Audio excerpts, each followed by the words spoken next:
وقفت وقفه سريعه كده في منطقه بحيره ترازيمينو.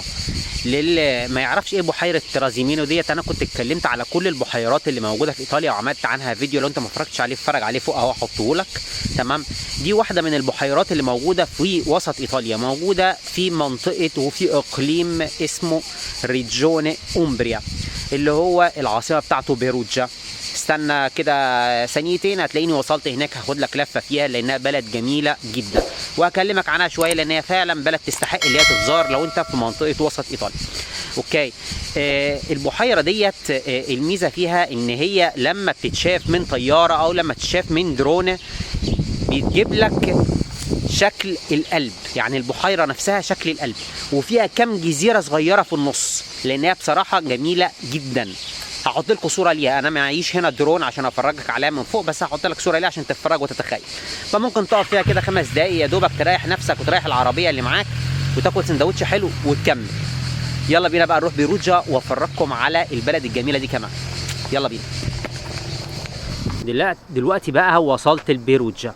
احسن حاجه لما اوصل البلد ديت ان في باركنج كبير جدا بره البلد، تركن فيه العربيه فري من غير ما تدفع حاجه، وبعد كده بتاخد مترو صغير كده بيوصلك لغايه البلد. التذكره ب1 يورو ونص رايح و1 يورو ونص جاي، احسن ما تركن في البلد نفسها وتدفع على كل ساعه 2 يورو باركنج. اخدنا التذكره ودلوقتي بقى تعالى نشوف المترو الغريب ده.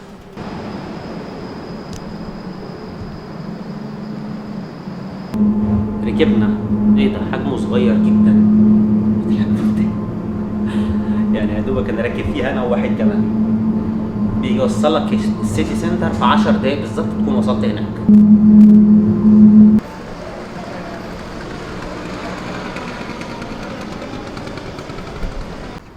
دلوقتي بقى بعد ما نزلنا من الميني مترو دوت هناخد كده على رجلنا 10 دقايق عشان نوصل لمركز البلد. تمام. بس قلت اقف دقيقه كده برضو اكلمكم عن البلد ديت واعرفكم ليه هي مشهوره قوي. يمكن مش مشهوره برضو، هنعيدها من جديد بالنسبه للعرب وبتاع لما بيجوا يقضوا هنا اجازاتهم او مش عارف ايه.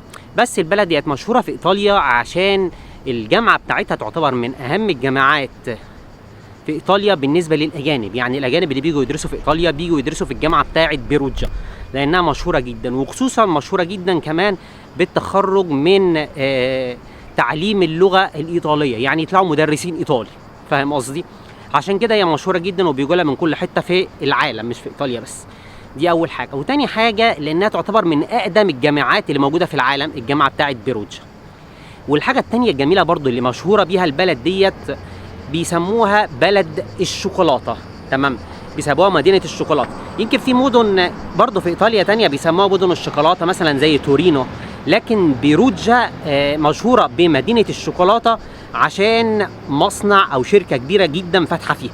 يمكن اللي عارف شويه يكون يعني ربط الموضوع. البلد اسمها بيروجا والشركه اسمها بيروجينا. للي ما يعرفش بيروجينا ديت اللي هي بتعمل شوكولاته باتشي. تعالوا لما ندخل السيتي سنتر احاول اوصلكم للمتحف بتاعها واوريكم الشوكولاته عشان اللي ما يعرفهاش لو شافها ممكن يفتكر. يلا بينا.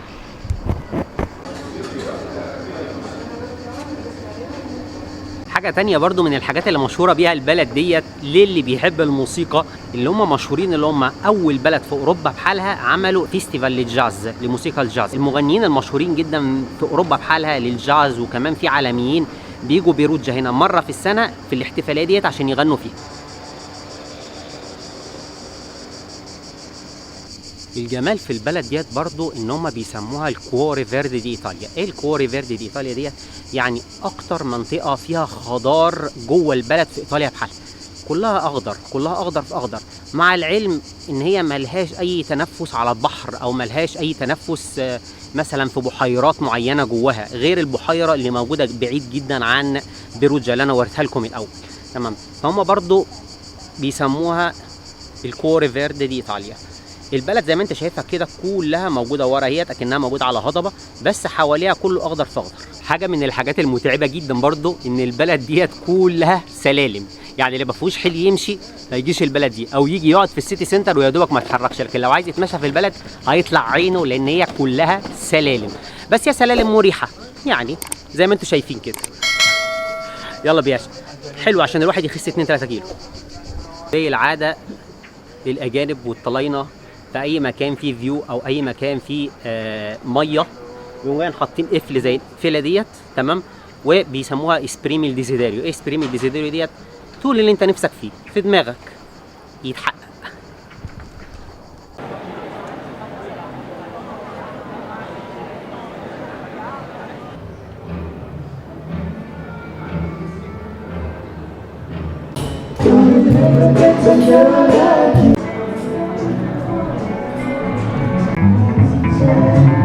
دلوقتي بقى احنا وصلنا لمركز البلد اللي هي بياتسا 4 نوفمبر او ميدان 4 نوفمبر.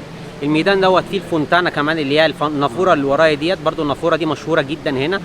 المكان دوت اللي هو مركز البلد. غالبيه المحلات عشان اللي عايز يعمل شوبينج او غالبيه المطاعم موجوده في المنطقه دي. ولو ان انا دايما بقول ما تاكلوش في المطاعم اللي موجوده في السيتي سنتر، حاولوا تبعدوا شويه موضوع 5 دقايق برجليكوا شمال او يمين عن السيتي سنتر عشان تلاقوا حاجات حلوه تتاكل وثمنها رخيص. تعال نكمل بقيه لفه في البلد. هيعملوا حفله كبيره جدا لموسيقى الجاز زي العاده. حظي حلو جيت لقيتهم رافعين في السيتي سنتر وبيحضروا نفسهم. تقريبا هي هتبقى الكام يوم الجايين يعني.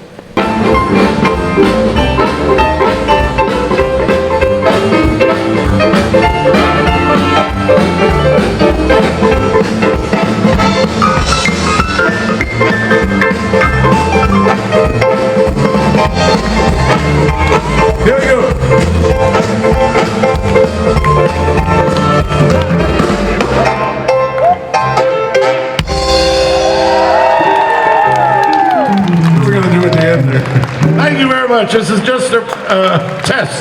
Just a test. احسن حاجه ان هم كانوا بيجربوا بس الالات كده، يعني الصبح هم في الغالب بيقفوا يقعدوا يجربوا الالات. الناس وقفت قدامهم وقالت لهم لا لازم تعزفوا لنا حاجه دلوقتي، فعادوا الاغنيه من جديد.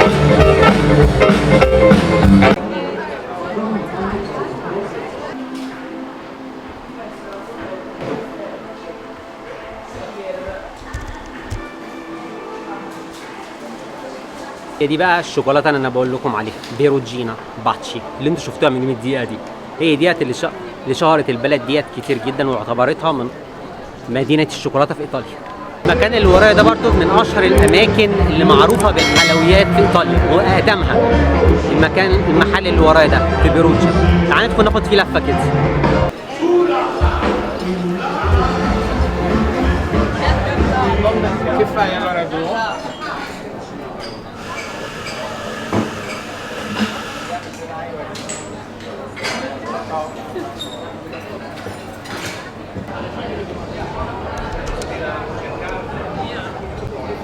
هنا في ايطاليا بلاد كتير زي بيروجيا ديت، تمام، عندهم طرق كتير صغيره كده، زقاق زي بنقول عندنا في مصر الزقاق، تمام.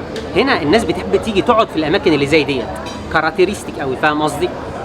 بصراحه جميله نظيفه بعيد عن الزحمه اللي موجوده في الطرق الكبيره، وفي نفس الوقت زي ما انت شايف كده اذا كانت الاجانب او اذا كان الناس نفسها اهل البلد بتيجي تقعد في الحاجات ديت وتقضي مثلا الساعه او الساعتين بتوعها، ياخدوا لهم قهوه يتغدوا او يتعشوا او اي حاجه. قول لي ايه رايك في الكومنتات، انت تعملها ولا تقول ايه ده انا قاعد في زواق في مكان قديم زي دوت، قديم فحت، بس بصراحه المكان نظيف وجميل. قول لي ايه رايك في الكومنتات. صراحه واو واو واو واو، مكان زي دوت كده مفتوح للناس كلها من غير فلوس، اللي عايز يدخل يتصور فيه ويدخل يتفرج فيه. اللي انا واقف فيه دوت مبنى البلديه. تخيل بقى انا دخلت في مبنى البلديه من جوه وبصور المدخل بتاعه اللي انا وريته لك من شويه.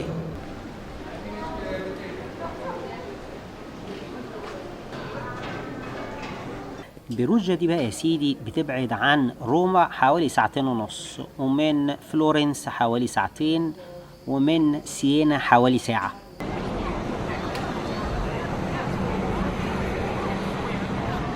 المكان اللي انا واقف فيه دوت ولا اروع من كده. البلد كلها عشان هي زي على هضبة عالية فيها كمية فيوهات تحفة.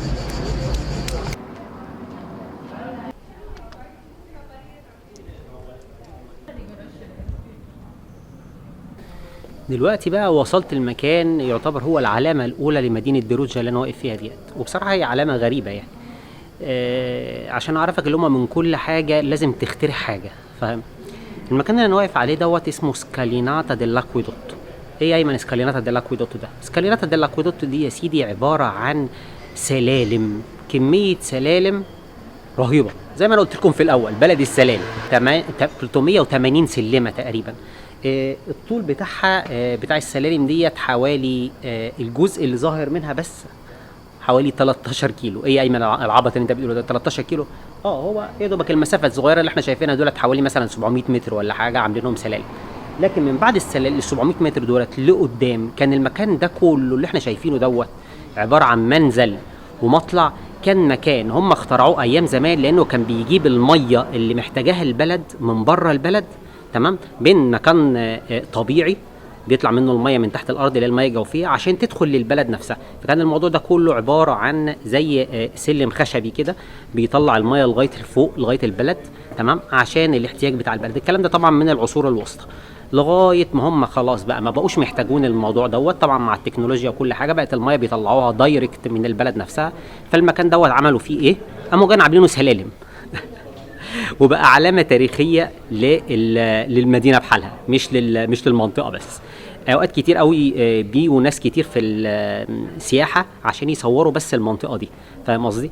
ياخدوا مثلا ال 300 سلمه دولت يطلعوهم. طبعا اللي حواليا مثلا اللي ورايا دولت مثلا حوالي بتاع 30 سلمه بس. انا لسه قدامي المنزل اللي انتوا شايفينه ده كله لسه سايبين الميه اللي كانت بتطلع هي لسه سايبينها لغايه دلوقتي. فهمت انا دلوقتي؟ عاملين لسه ماسوره تحت السلالم دي لغايه دلوقتي بتوصل الميه لسه هنا. على فكره خلاص الفيديو يعتبر خلص، فما تنساش تتابع القناه. انا كده كده ما بنزلش فيديوهات كتير، كل ما بعمل رحله جديده في ايطاليا بصورها عشان نشوف حاجه بنظره مختلفه. تشاو.